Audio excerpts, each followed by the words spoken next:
A millionaire receives the devastating news that his 5-year-old son, who has been in a coma for 2 years, is showing decreased brain activity, and the doctors say there's nothing more they can do.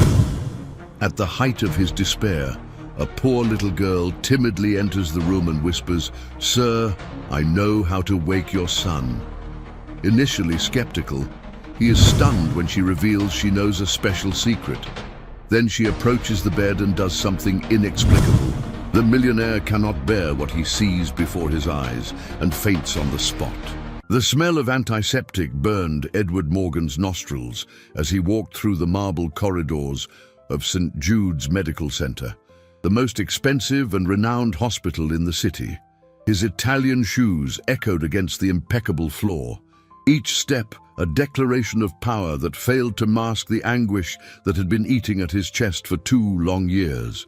At 52, Edward had built a corporate empire based on calculated coldness and the conviction that everything in life had a price. Everything, except what mattered most now. His personal assistant had called 3 times that morning, trying to reschedule important meetings, but Edward couldn't focus on business. Not when Dr. Henry Wallace had requested an urgent conversation about the state of Michael, his 5-year-old son, who had been in a coma since the terrible accident that had changed their lives forever. Edward stopped before the doctor's office door, his hand trembling imperceptibly as he adjusted his silk tie. Behind the facade of absolute control, a storm of guilt and despair threatened to consume him. He knew this conversation wouldn't bring good news. The signs had become impossible to ignore in recent weeks. The monitors showing ever weaker brain activity, the doctor's eyes avoiding his during daily visits, the awkward silence of the medical staff. "Come in, Mr. Morgan," said Dr. Wallace, a man in his 60s whose reputation was as impeccable as it was expensive. His grave expression confirmed Edward's worst fears before a single word was spoken. Edward sat in the leather armchair, maintaining the erect posture he had perfected over decades of tough negotiations. But this time, there was no strategy that could save him. There wasn't enough money in the world to buy what he most desired, his son's awakening.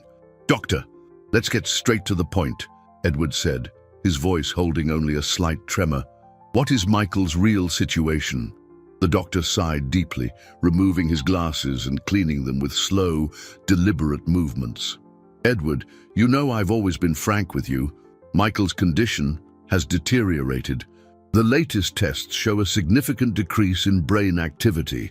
The words hit Edward like a death sentence. He had spent millions on experimental treatments, hired the world's best specialists, built a private hospital room with state-of-the-art equipment, all of it, only to hear that his son was slipping further away from life. "What does that mean exactly?" Edward asked, though he already knew the answer. "It means we need to discuss the next steps, Doctor." Wallace replied, his voice laced with professional compassion. "Edward, the time has come to consider other possibilities. Michael is being kept alive only by the machines. There are no more signs of improvement, and medical science has reached its limit." Edward's world crumbled in that instant. All his arrogance, all his financial power, all his ability to control impossible situations proved utterly useless in the face of life's fragility. He thought of Clara, his wife Eve, who had passed away 3 years earlier, never getting to see her son awaken. He thought of the promises he'd made to her in her final moments, swearing he would care for Michael until he opened his eyes again. "No," Edward said, his voice louder than he intended. "I don't accept that. There has to be something else we can do." The silence that followed was deafening, filled only by the distant hum of the machines keeping his son alive on the floor above. Edward felt his emotional defenses crumble, revealing a vulnerability he hadn't experienced since Clara's death. In that moment, he realized he was about to lose the only connection he still had to her. Edward left the office like a man in a trance, his legs moving automatically toward the elevator that would take him to Michael's room. The 10th floor hallway seemed longer than ever, and each step echoed like a countdown to a decision he wasn't prepared to make. Dr. Wallace's words reverberated in his mind. Discuss the next steps was a cruel euphemism for the unthinkable. Upon entering the private room, Edward was enveloped by the familiar, suffocating atmosphere he knew so well. The rhythmic beeping of the machines keeping Michael alive created a mechanical symphony that had become the soundtrack to his existence. The boy lay motionless in the state-of-the-art hospital bed, his brown hair contrasting with the pallor of skin that hadn't seen the sun in 2 years. Edward approached the bed and held his son's small hand, searching for any sign of recognition that never came. "Michael, Daddy's here," he whispered, his voice breaking despite all his efforts to maintain control. "I'm not giving up on you. Ever." The nurse on duty, an experienced woman named Dolores, watched from the doorway with a look of compassion that Edward had learned to hate. It was the same look everyone gave him, pity mixed with relief that they weren't in his situation. He dismissed her with a curt gesture, preferring the solitude with his son. It was then that he heard small, hesitant footsteps in the hallway. Edward turned, annoyed by the interruption, expecting to see another member of the medical staff. Instead, he found himself facing a girl of about 7, wearing a simple, faded dress, her black hair in messy braids. Her large, dark eyes surveyed the room with a childlike curiosity that seemed completely out of place in the sterile environment. "Who are you?" Edward demanded, his voice laced with impatience.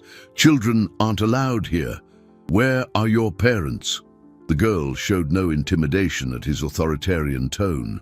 Instead, she took a few cautious steps into the room, her eyes fixed on Michael. "My mom works here," she said in a soft but determined voice. "She cleans the rooms at night." A wave of irritation washed over Edward. The most expensive hospital in the city, allowing staff members, children, to roam freely in the corridors. This was unacceptable. "That doesn't give you the right to enter private rooms," he scolded. "Get out immediately before I call security." But the girl didn't move. Instead, she tilted her head slightly, studying Edward's face with an intensity that was unsettling for someone so young. "You're Michael's daddy," she said, not as a question, but as a statement. Edward's surprise was evident. How did a strange child know his son's name? "How do you—" "I know how to wake up your son," the girl interrupted, her words landing in the room like a silent bomb. Edward felt the world stop around him. The sound of the machines seemed to grow louder, and the room's cold air conditioning couldn't stop the sweat from forming on his forehead. "What did you say?" the girl repeated, each word pronounced with an unnerving certainty. "I know how to wake up your son." For a moment, Edward was completely speechless. Part of him wanted to laugh at the absurdity of the situation. A poor child claiming she could do what the world's best doctors could not. Another part, the part drowning in despair, clung to those words like a shipwrecked man to a piece of driftwood. "That's ridiculous," he finally said, his voice betraying more uncertainty than conviction. "You're just a child. You don't know what you're talking about." The girl took a few more steps toward the bed, completely ignoring Edward's hostility. Her eyes never left Michael's face, as if she could see something that eluded everyone else. The girl stood motionless beside Michael's bed, her small but piercing eyes fixed on the sleeping boy's face. Edward watched her every move, torn between irritation at the intrusion and a growing curiosity he couldn't explain. There was something about the child's posture, a strange serenity for one so young, that unnerved him. "How do you know my son's name?" Edward asked, crossing his arms in a defensive stance.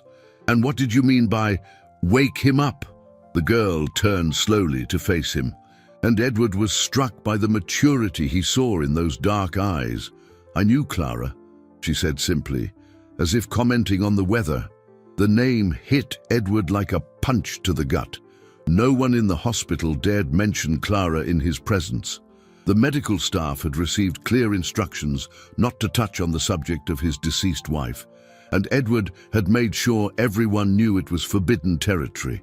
Yet here was a 7-year-old child, speaking his wife's name with a familiarity that left him breathless.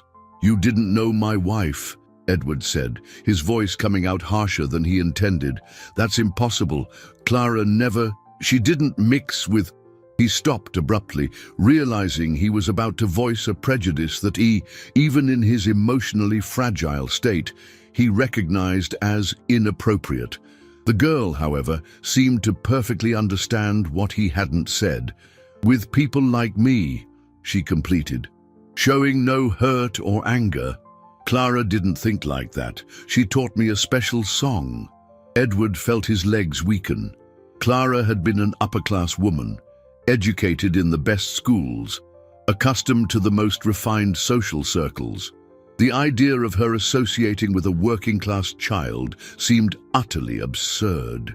Yet, there was something in the certainty with which the girl spoke that planted a seed of doubt in his mind. "What song?" he asked, almost in a whisper.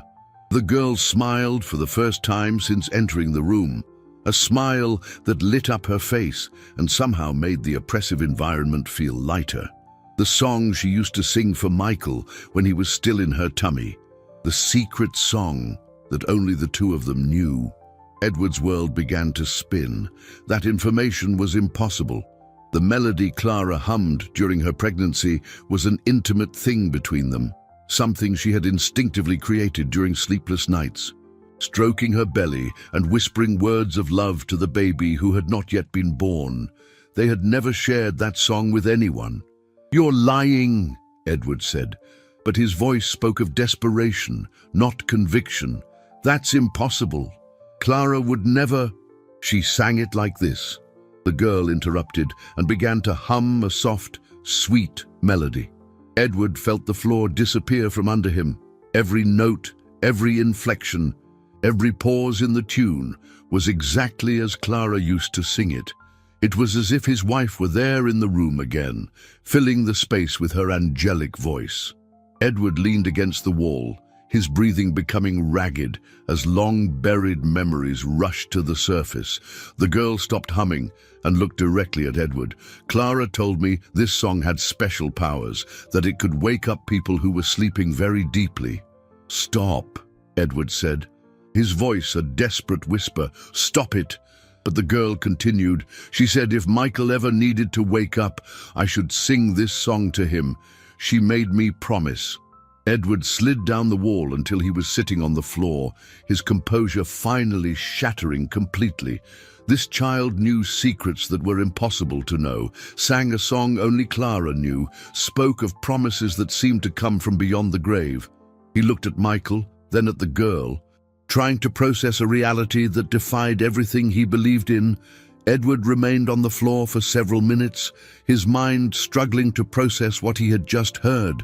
The melody still echoed in his ears, each note bringing back memories of Clara singing softly in the pre-dawn hours of her pregnancy. How was it possible for a strange child to know something so intimate and personal? "Who are you?"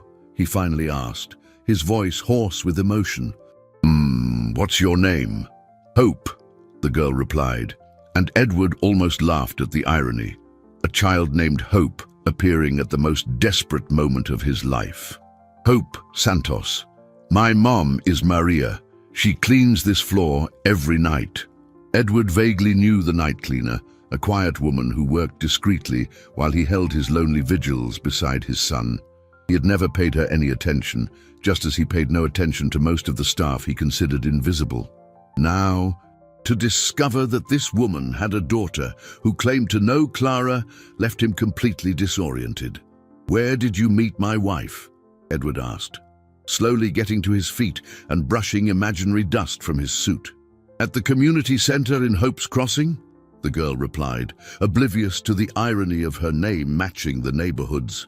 "Clara came on Tuesdays and Thursdays. She helped me with my homework and taught me to read better." Edward felt as if he had been struck again. Clara had never mentioned going to any community center. Her afternoons were filled with Pilates classes, lunches with her club friends, and spa appointments. The idea of his aristocratic wife helping underprivileged children with their homework seemed like an absurd fantasy.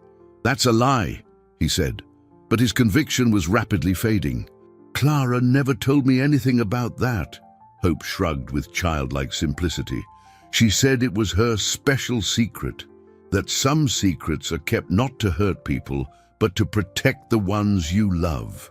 Those words hit Edward in an unexpected way. Clara had always been mysterious about some of her activities, saying only that she needed time for herself when he asked about certain absences. He had interpreted it as feminine whims, never imagining there could be something deeper.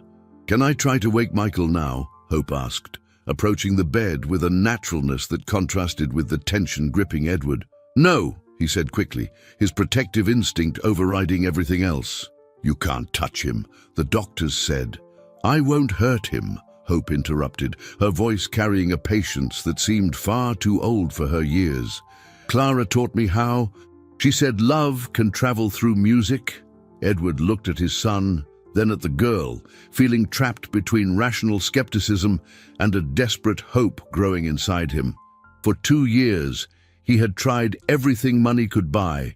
Maybe it was time to try something that cost nothing. "Just sing," he said finally, his voice barely audible. "You can sing, but you don't touch him." Hope nodded and positioned herself beside the bed. She closed her eyes for a moment, as if concentrating, then began to sing the melody Clara had created again. Her childish voice filled the room with a sweetness Edward hadn't felt in years. As he listened, Edward kept his eyes fixed on Michael's heart monitor. For 2 years, that green line had remained monotonously regular, showing only the mechanical beats of a heart that kept working without the spirit's presence. But now, as Hope's voice filled the air, Edward noticed something different. Michael's heart rate was accelerating slightly. It was subtle, almost imperceptible, but definitely there. Edward leaned forward, not believing what he was seeing. Then, impossible to ignore, one of Michael's small fingers twitched.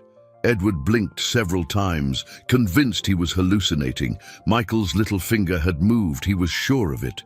But now, watching intently, everything seemed to have returned to normal. The heart monitor showed a slightly elevated rhythm, but still within the parameters Edward had learned to recognize as stable over the past 2 years. "Did you see that?" he whispered to Hope, who had stopped singing and was watching Michael with an expression of deep concentration. "He's trying to wake up," she said, with the same simple certainty she had used for all her impossible statements. "But he's scared. He doesn't know if it's safe to come back." A shiver ran down Edward's spine. The way the girl spoke about Michael's state was disturbingly specific, as if she could truly perceive things that escaped medical comprehension. For 2 years, Edward had heard dozens of technical explanations about comas, brain activity, and recovery possibilities, but none had sounded as convincing as the simple words of this 7-year-old. "How do you know that?" he asked, his voice filled with a mixture of hope and fear. "Clara told me," Hope replied, as if that explained everything. "She said that when people sleep for a long time after getting hurt, sometimes they get scared to wake up because they think it'll hurt again." Those words struck Edward like a revelation. In the 2 years since the accident, he had focused exclusively on the medical aspects of Michael's condition: brain damage, neurological activity, chances of physical recovery. He had never considered that there might be an emotional aspect, that his son might, in some way, be choosing to remain asleep. Suddenly, the room felt suffocating. The reality of what he had just witnessed, the twitch of a finger, the change in heart rate, the girl's impossible familiarity with his family's intimate secrets, all converged into a wave of emotion that Edward could no longer contain. His legs gave out and he collapsed, fainting beside his son's bed. When Edward regained consciousness, he found himself lying on the room's sofa with Dr. Wallace checking his blood pressure and Hope sitting quietly in a nearby chair, watching everything with concerned eyes. "Edward, are you all right?" the doctor asked, his professional voice masking genuine concern. "The nurse called me when she found you passed out." Edward tried to sit up, his head still spinning slightly. "Michael, he moved. His finger moved when she was singing." Dr. Wallace exchanged a look with Nurse Dolores, who had returned to the room. Edward recognized that expression. It was the look they reserved for family members who were losing their minds due to prolonged stress. "Edward," the doctor said gently, "I know you want to believe there are signs of improvement, but we need to be realistic. Involuntary muscle spasms are common in comatose patients." "They don't mean—" "It wasn't a spasm," Edward interrupted, his voice gaining strength as indignation grew. "I saw it. His heart rate changed too. Check the monitors." Dr. Wallace sighed and consulted the charts the nurse handed him. Edward saw a frown of confusion form on his forehead as he examined the data. There was indeed a slight alteration in his heart rate about 15 minutes ago, the doctor admitted, but that could have several explanations. Changes in room temperature, adjustments in medication, or the music, Hope said softly, speaking for the first time since Edward had fainted. All eyes turned to her. Dr. Wallace seemed to notice the girl's presence for the first time, and Edward could see disapproval forming on his face. "Who is this child?" the doctor asked. "Children aren't allowed in ICU rooms." "She's—" Edward paused, realizing he didn't know how to explain Hope's presence without sounding completely irrational. "She knew my wife." Dr. Wallace frowned, his gaze shifting between Edward and Hope. The atmosphere in the room had changed completely, charged with a tension that went beyond the usual medical concern. Edward realized he was being evaluated not just as a desperate father, but as someone whose mental stability was being questioned. "Edward, I understand your desperation," the doctor said, choosing his words carefully, "but allowing unknown children access to Michael is not appropriate. This is a controlled medical environment, and there are protocols we must follow." "She's not a stranger," Edward insisted, though he wasn't sure how to justify that claim himself. "She knew Clara. She knows things that—" "Mr. Morgan," Nurse Dolores interrupted, her voice laced with motherly concern. "You're going through a very difficult time. It's natural to want to cling to any hope, even if it comes from a poor child," Edward completed, surprising himself with the acid in his tone. "Is that what you're all thinking?" The awkward silence that followed confirmed his suspicions. Edward realized that, in the eyes of the medical staff, he was being manipulated by a working-class child who had found a way to take advantage of his vulnerability. The idea infuriated him, not just because of the injustice of the assumption, but because a part of him feared it might be true. Hope stood up from her chair, her posture small but dignified. "I don't want to cause trouble," she said, addressing Edward. "I just wanted to help Michael like I promised Clara."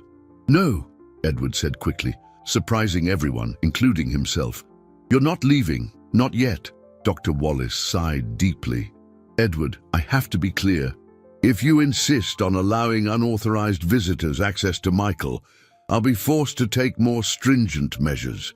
I can have him transferred to a ward where access will be more restricted." The threat hit Edward like a physical blow. The thought of losing control over Michael's care, of seeing him transferred to an impersonal environment where he couldn't hold his nightly vigils, where he couldn't be present at every moment, was unbearable. For 2 years, this room had been his sanctuary, the only place where he still felt connected to his son. "You can't do that," he said, but his voice betrayed his insecurity. "We can, and we will, if necessary," the doctor replied firmly. "Edward, you're an intelligent man. You know that letting your emotions cloud your judgment won't help Michael." Edward looked at Hope, who was watching the entire discussion with a disturbing maturity. In the girl's eyes, he saw an understanding that went beyond her years. She knew she was being kicked out, not for doing something wrong, but for representing something the adult world couldn't accept.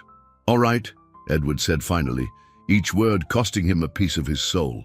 "Hope, you have to go." The girl nodded without showing surprise or hurt. "I understand," she said simply, "but I'll be back. I promised Clara I'd look after Michael, and I always keep my promises." As she walked toward the door, Edward felt as if he were letting his last hope slip away. "Hope," he called, and she turned. "How can I find you?" "You don't need to find me," she replied with a sad smile. "I'll find you." After the girl left, the room returned to its familiar silence. But Edward felt that something fundamental had changed. Dr. Wallace and the nurse were preparing to leave when Edward asked a question that surprised them. "Doctor, in your medical experience, have you ever seen cases of comatose patients who reacted to specific musical stimuli?" The doctor hesitated before answering.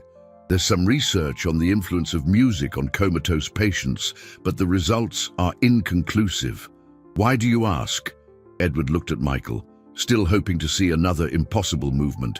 "Just scientific curiosity." 3 days had passed since Hope's expulsion, and Edward couldn't get the girl out of his thoughts. Her words echoed constantly in his mind. "I promised Clara I'd look after Michael." How could a 7-year-old have made such a specific promise to a woman who had supposedly died when she was only 4?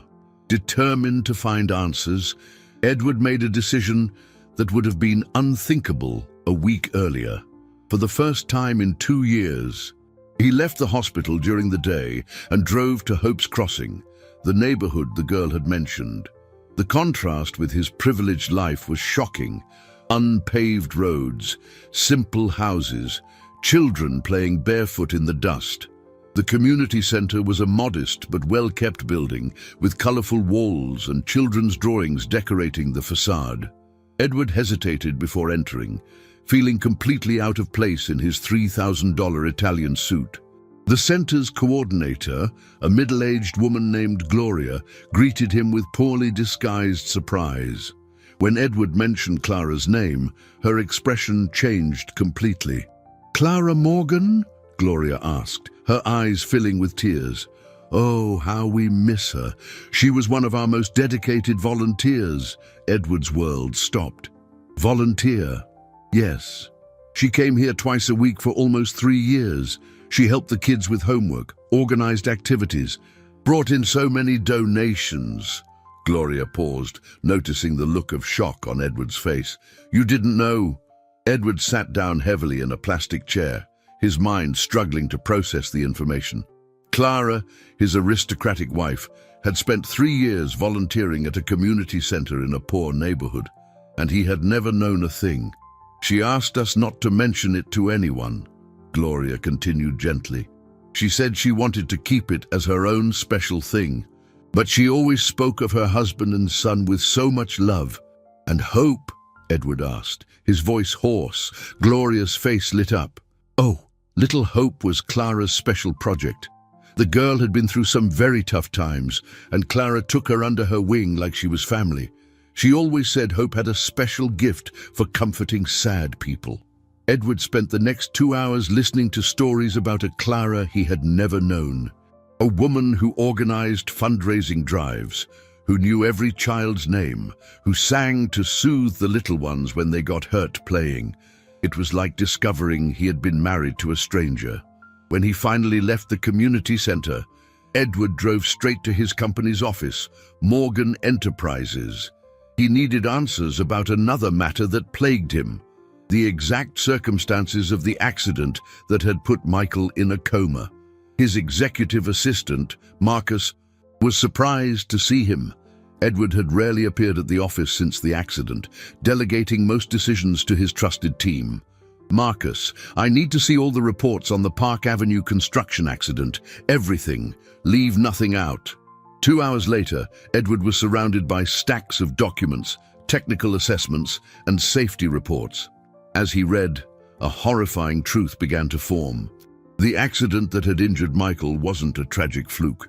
It was the result of systemic negligence.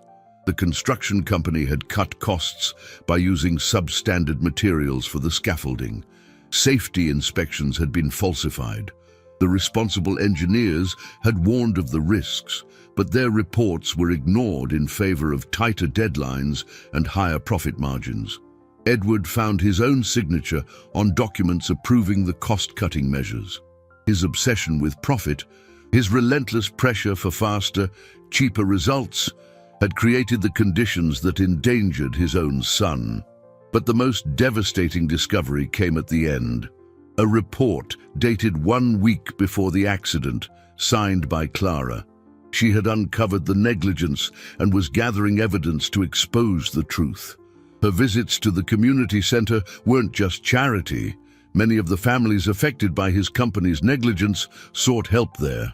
Clara had died knowing her husband was responsible for the suffering of dozens of families, and she was preparing to confront him. Edward remained in his office late into the night, surrounded by the documents that revealed the truth he had spent 2 years avoiding. Every page was an indictment, every report a condemnation of his business choices that prioritized profit over safety. The weight of his guilt was crushing. He was not just a victim of circumstance, but the architect of his own tragedy. His hands trembled as he leafed through Clara's personal notes, discovered in a folder she had hidden at home. Her delicate handwriting documented conversations with families destroyed by the negligence of Morgan Enterprises. Names, faces, stories of pain his wife had carried alone, trying to find a way to bring justice without destroying her husband. Spoke with the Santos family today?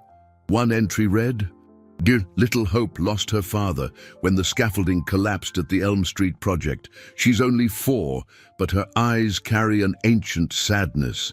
I promised I would look after her, that I would find a way to help all these families." Edward felt bile rise in his throat. Santos, Hope's last name. The girl who claimed she could wake Michael was the daughter of a man killed by his negligence. The cruel irony of the situation hit him like a hammer. The child, whose father he had indirectly killed, was trying to save his son. He rushed to the executive washroom and vomited violently, his body physically rejecting the weight of the revelation. When he finally managed to control himself, he looked in the mirror and saw a stranger, a man whose success was built on a foundation of others, tragedy. Back at the hospital, Edward found Michael's room cloaked in the familiar nightly gloom.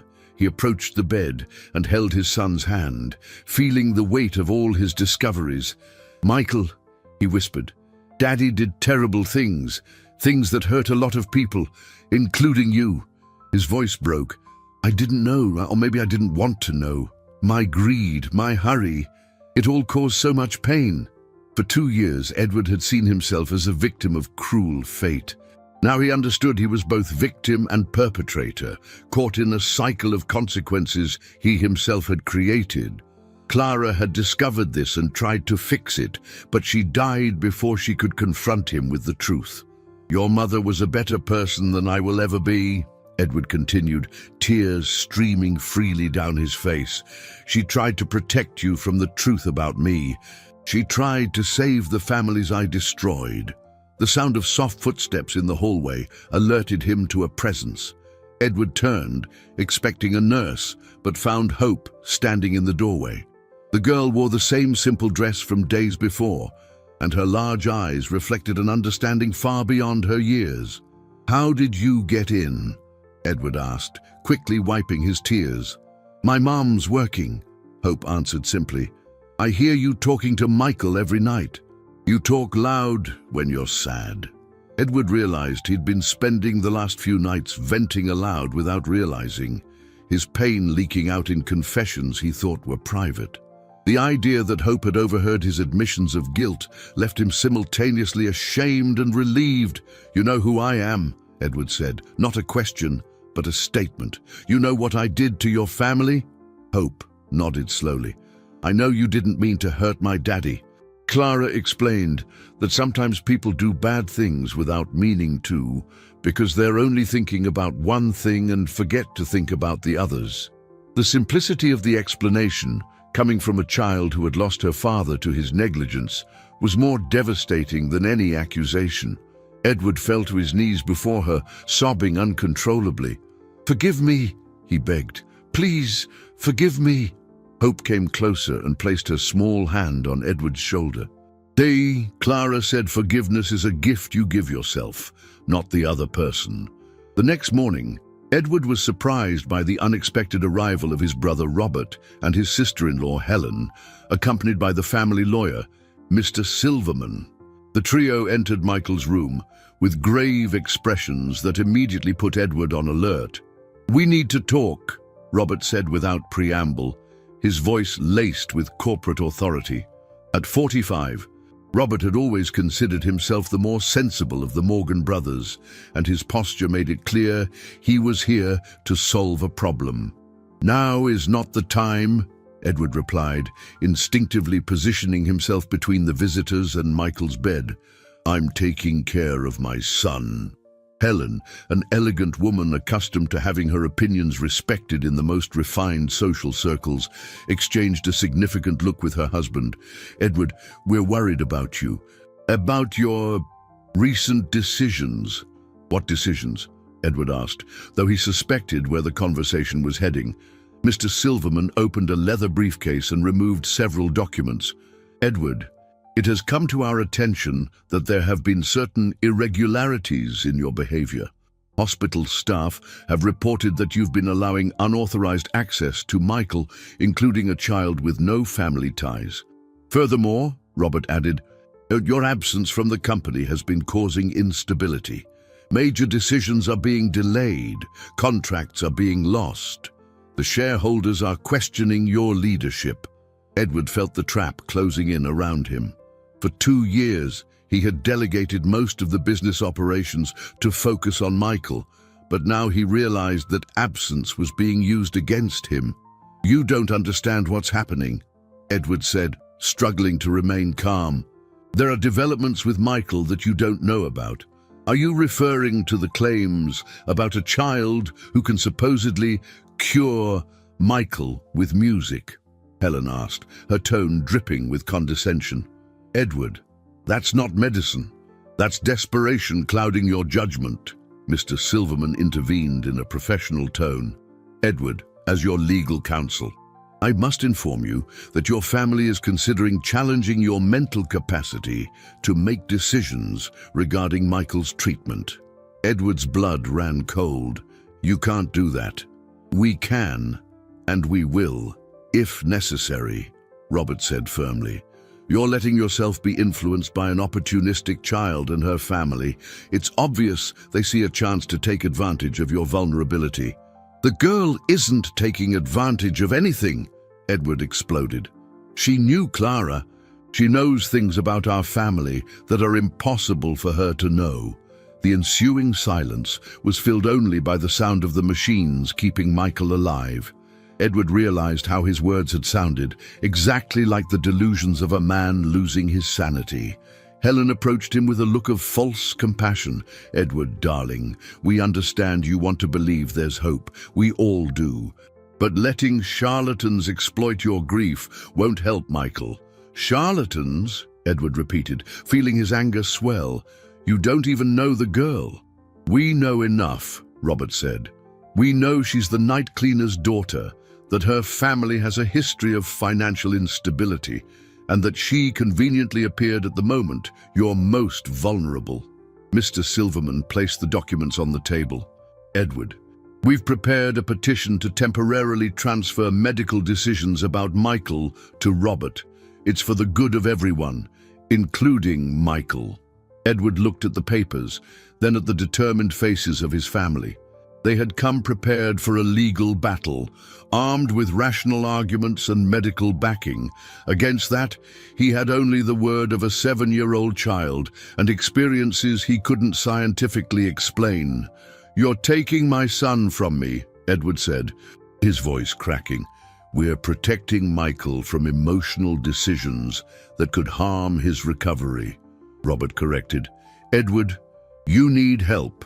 Therapy, perhaps medication, to cope with the trauma." Edward looked at Michael, then back at the family that had decided he was unfit to care for his own son.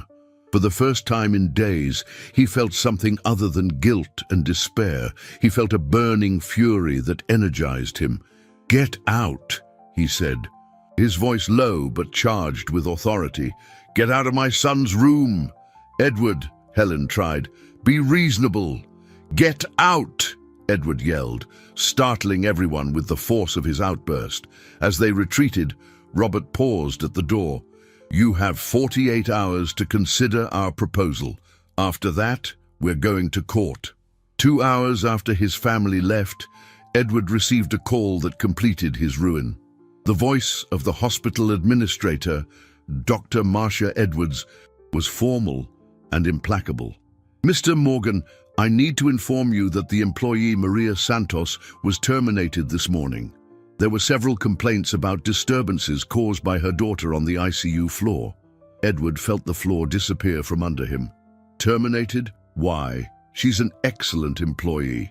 "Mr. Morgan, I understand your situation, but we cannot allow personal issues to affect the hospital's operations.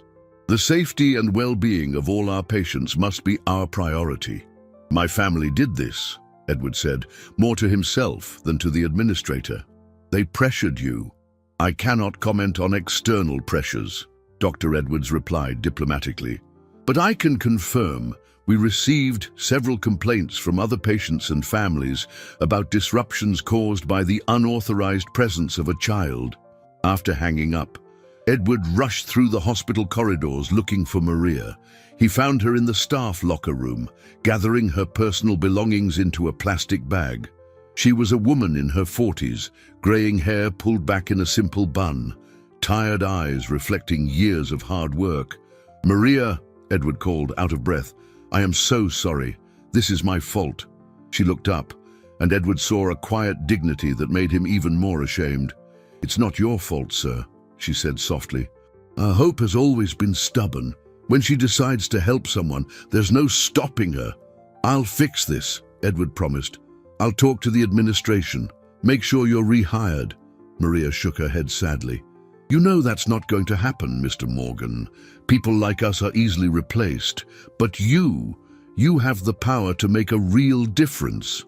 "I have no power at all," Edward replied bitterly. "My own family is trying to take control of my son from me. Then maybe it's time to stop fighting the wrong people," Maria said, closing her bag. "Hope told me what Mrs. Clara said about you, that you have a good heart, but sometimes you forget to use it." Those words echoed in Edward's mind all afternoon. Jobless and without access to the hospital, Maria and Hope could no longer help Michael. Worse, Edward realized that his attempt to protect the girl had ended up hurting the very family that most needed stability. That night, alone in the room with Michael, Edward made a desperate decision. He took out his phone and called Marcus, his executive assistant. "Marcus, I need you to do something urgently. I want you to wire $50,000 to the account of Maria Santos. She's a former hospital employee." "Mr. Morgan, this is highly irregular. I'll need documentation, justification." "Marcus," Edward interrupted, "do it now. That's a direct order." After hanging up, Edward looked at Michael and whispered, "Your father is trying to do the right thing, son. Too late, maybe, but trying nonetheless." That night, during his usual vigil, Edward heard familiar footsteps in the hallway. His heart quickened, expecting to see Hope, but it was Maria who appeared at the door. "But you didn't have to do that," she said, clearly referring to the money transfer. "Yes, I did," Edward replied. "It's the least I can do after getting you fired." Maria entered the room and looked at Michael with a maternal expression. "Hope hasn't given up on Michael. She's at home, singing Mrs. Clara's song every night, sending love through the air." "That won't work from a distance," Edward said, trying not to sound desperate. "Do you really believe love has a distance?" Maria asked, and Edward didn't know how to answer. She approached the bed and gently placed her hand on Michael's forehead. "Mrs. Clara, if you're listening, your girl is trying to keep her promise, but she needs help." At that moment, as if in response to her call, Michael made a low sound, not quite a word, but definitely a conscious vocalization, the first sound he had made in 2 years. The sound that came from Michael was so soft that Edward initially thought he'd imagined it, but Maria froze beside the bed, her eyes widening in recognition. They both stood in absolute silence, barely daring to breathe, waiting for it to happen again. "Michael," Edward whispered, leaning over his son. "Michael, can you hear me?" For a few eternal seconds, nothing happened. Then, slowly, as if emerging from deep waters, Michael opened his eyes. Not all the way, just a slit, but enough for Edward to see there was consciousness behind that gaze. "Mommy," Michael murmured, his voice hoarse from 2 years of silence. Edward felt the world spin around him. Tears streamed from his eyes as he held his son's hand, feeling for the first time in 2 years a faint pressure in return. "Michael, it's Daddy," Edward said, his voice trembling with emotion. "Daddy's here." Michael's eyes moved toward the voice, struggling to focus on his father's face. "Daddy," he repeated, and that simple word was like heavenly music to Edward. Maria stepped away discreetly, but not before whispering, "I'll get Hope." Edward didn't even notice her leave. All his attention was focused on the son, who had finally returned to him. Michael tried to sit up, but his muscles, atrophied from 2 years of inactivity, couldn't support the movement. "Easy, son," Edward said gently. "You've been sleeping for a very long time. You need to get your strength back slowly." "Where's Mommy?" Michael asked, and Edward's heart broke. How do you explain to a 5-year-old that 2 years had passed? How do you tell him his mother was no longer alive? "Mommy. Mommy can't be here right now," Edward said, choosing his words carefully, "but she sent someone special to look after you." Just then, rapid footsteps echoed down the hall. Hope ran into the room, still in her pajamas, her eyes shining with joy at seeing Michael awake. Behind her was Maria, who had run the 10 blocks to her apartment to get her daughter. "Michael!" Hope exclaimed, stopping beside the bed. "You woke up!" Michael turned his head to look at the girl, a look of confusion on his face. "Who are you?" "I'm Hope," she said with a radiant smile. "Your mommy asked me to sing to you until you woke up." "Mommy asked you?" Michael asked, trying to concentrate. "But where is Mommy?" Edward and Maria exchanged a meaningful glance. It was Hope who needed to explain the inexplicable to Michael, and she did it with the natural simplicity of children. "Your mommy went to a special place where the people we love very much go when they can't stay with us anymore," Hope said. "But she didn't want you to be alone. So she taught me the secret song that only you two knew." Michael processed this information with the mysterious acceptance only children possess in the face of the incomprehensible. "Can you sing the song?" Hope nodded and began to hum the melody Clara had created. As the music filled the room, Edward saw something extraordinary happen. Michael not only recognized the tune, he began to hum along, his voice weak but in key. Dr. Wallace arrived 15 minutes later, alerted by the on-duty nurse about the anomalous situation in Michael's room. He found Edward, Maria, and Hope gathered around the bed, all humming softly, while Michael tried to follow along with bright eyes. "This is medically impossible," the doctor muttered, quickly checking Michael's vitals. "Emergence from a coma of this nature. It doesn't happen like this." "Doctor," Edward said, his voice filled with a peace he hadn't felt in years, "well, not everything in medicine can be explained by numbers and charts." Dr. Wallace couldn't disagree. Before him was a boy who had spent 2 years in a vegetative state and was now consciously participating in a song, recognizing people and responding to stimuli. It was a miracle, scientific or not. The joy of Michael's awakening lasted only 6 hours. When Dr. Wallace returned for more detailed tests, he found the boy unconscious again. This time, however, he wasn't in a deep coma. His body occasionally twitched, as if fighting against some invisible force. "What's happening to him?" Edward asked. panic returning to his voice. His brain is in conflict, the doctor explained, analyzing the neurological scans. It's as if there are two opposing forces, one trying to awaken, the other resisting. I've never seen anything like it. Hope, who had remained by the bed since the awakening, gently touched Michael's hand. He's scared, she said with absolute certainty. Waking up means accepting that his mom isn't coming back. Her words struck Edward like a revelation. For 2 years, he had interpreted Michael's coma solely as a physical consequence of the accident. He had never considered that there might be an emotional choice involved, that his son might be refusing to fully awaken to a world without Clara. It was then that Robert and Helen arrived, accompanied by 2 court officers and Mr. Silverman. They carried a temporary court order, transferring medical custody of Michael to Robert. Edward, I'm sorry, Robert said, though his expression was more one of determination than regret. But after today's events, it's clear your emotional instability is affecting Michael's treatment. Instability, Edward repeated, incredulous. My son woke up. For the first time in 2 years, he opened his eyes and spoke. For a few hours, and now he's worse than before, Helen retorted. Edward, you're allowing this situation to cause more trauma to an already fragile child. Mr. Silverman presented the official documents. The order is temporary but clear. Robert now has the authority to make all medical decisions related to Michael. Edward looked at the papers, then at Maria and Hope, who watched with growing desperation.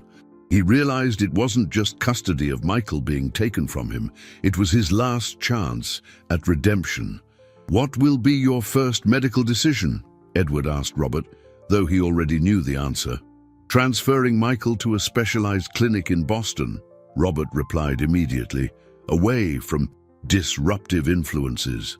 No, Edward said, placing himself between Robert and Michael's bed. For you can't separate him from the only person who managed to wake him up. Edward, be rational, Helen interjected. A 7-year-old girl doesn't have magic powers. What happened today was a coincidence. At that moment, Michael began to stir in the bed, muttering something inaudible. They all moved closer to listen, and his words made Edward's blood run cold. I don't want to wake up if Mommy's not here.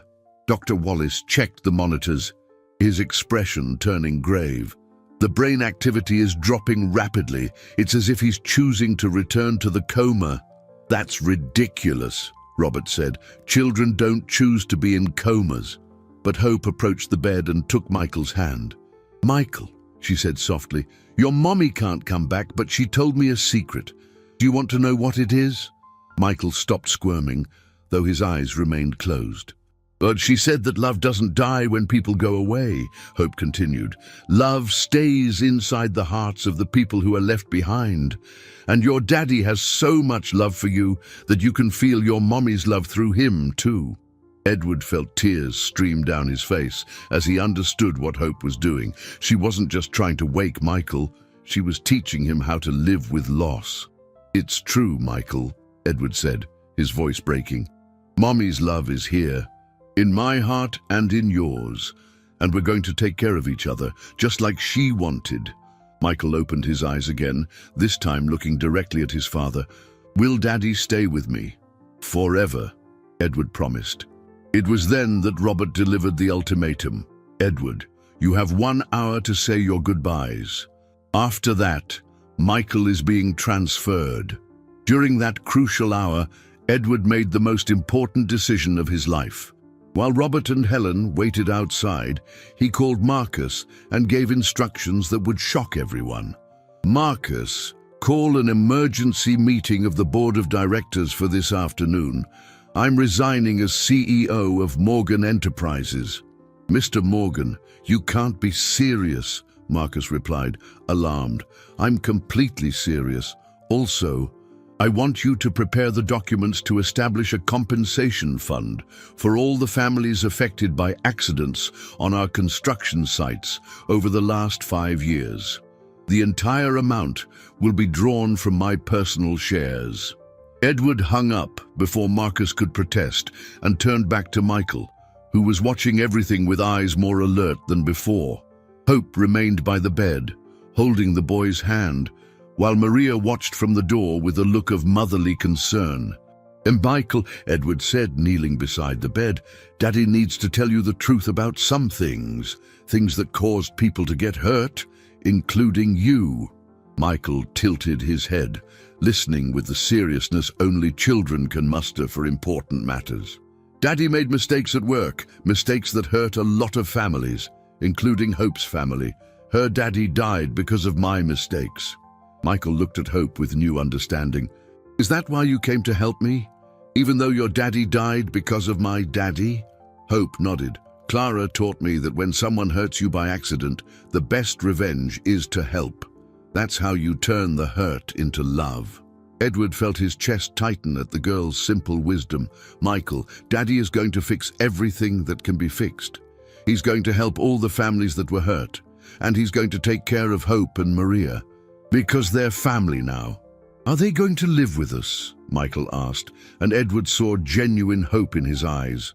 "If they want to," Edward replied, looking at Maria, who had tears in her eyes. At that moment, Robert entered the room with the court officers. "Edward, time's up. Michael needs to be transferred now." Edward stood up and faced his brother. "Robert, I have a proposal. Cancel the transfer, and I'll sign all the papers relinquishing control of the company. You've always wanted to run Morgan Enterprises. Now you can have it." Robert was visibly stunned. "Edward, you're not thinking clearly. The company isn't worth my son's life," Edward interrupted. "And Michael is getting better here with these people. Separating him from Hope right now would be like tearing a lifeline from a drowning man." Dr. Wallace, who had remained silent throughout the argument, finally spoke up. "Mr. Morgan," he said, addressing Robert, "I must inform you that Michael's vital signs have stabilized significantly in the last hour. From a medical standpoint, a transfer at this moment could be detrimental." Helen tried to protest, but Robert held up a hand to silence her. Edward saw an internal struggle on his brother's face between ambition and family conscience. "Are you serious about resigning from the company?" Robert asked. "Completely serious, but with one condition. A portion of the annual profits must go to a compensation fund for the families affected by our past negligence." Robert considered the proposal for a long moment. Edward realized it wasn't just greed motivating his brother, but genuine concern for his mental state. The offer to resign proved that Edward was making rational, not impulsive, decisions. "All right," Robert said finally.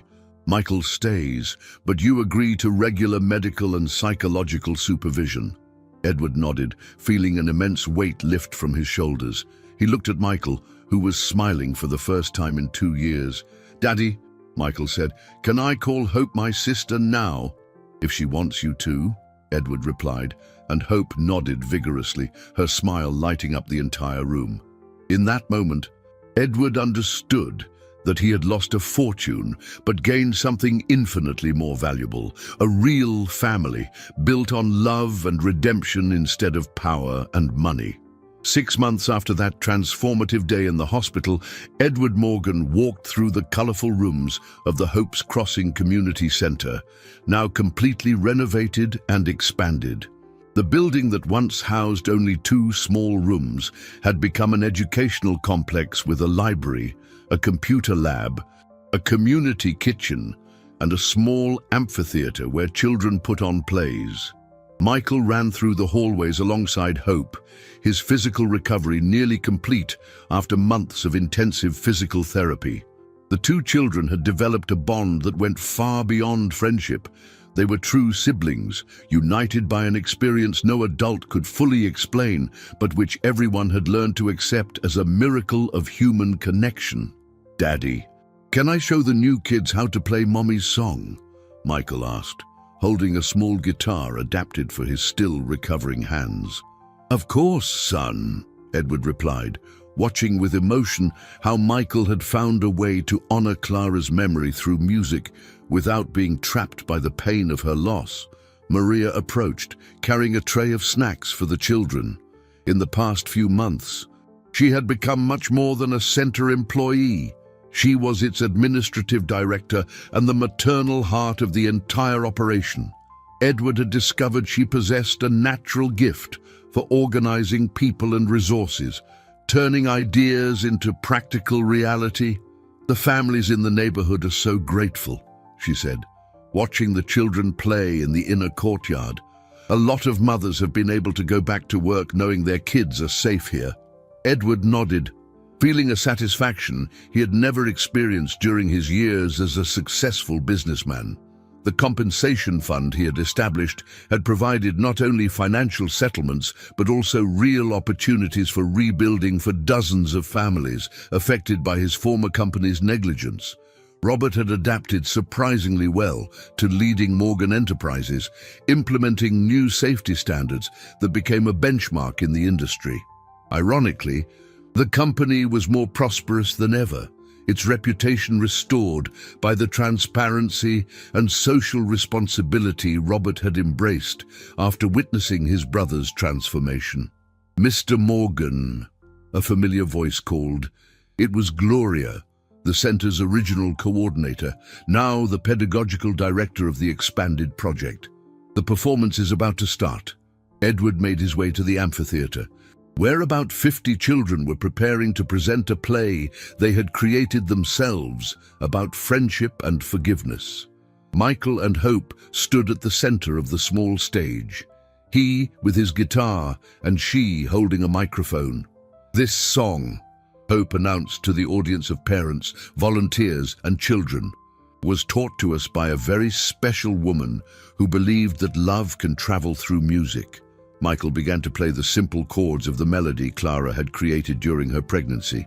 Hope began to sing, her voice now more mature, but retaining the sweetness that had awakened Michael months before. One by one, other children joined the chorus, turning that intimate lullaby into an anthem of community hope. Edward felt tears of gratitude stream down his face. In the audience, he identified several families who had been helped by the compensation fund, people who had every reason to hate him but had chosen forgiveness and collaboration instead.